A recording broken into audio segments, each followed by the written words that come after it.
পান করে, চাঁদের সুধা পান করে হলো চকর, আর ফুলের মধুকে পান করে করলেন তত্ত্ব।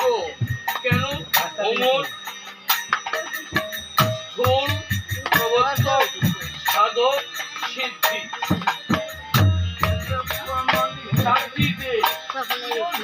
চার দেশের মধ্যে যারা স্থূলের ঘরে তারা সাধকের ঘরে যেতে পারে,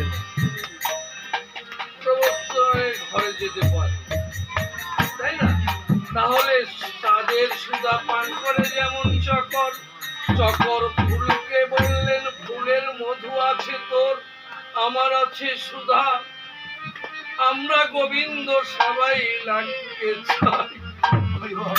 তাহলে গোবিন্দ সেবাই যদি লাগতে চাই, তাহলে দুইজনে দুই প্রান্তে যদি থাকি গোবিন্দ সেবাই লাগতে পারবো না।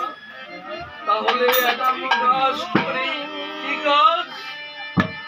যে আমরা দুইজনেই একত্রিত হয়ে যাই, গোবিন্দ সেবায় লেগে যাব। তাই সুধা মধু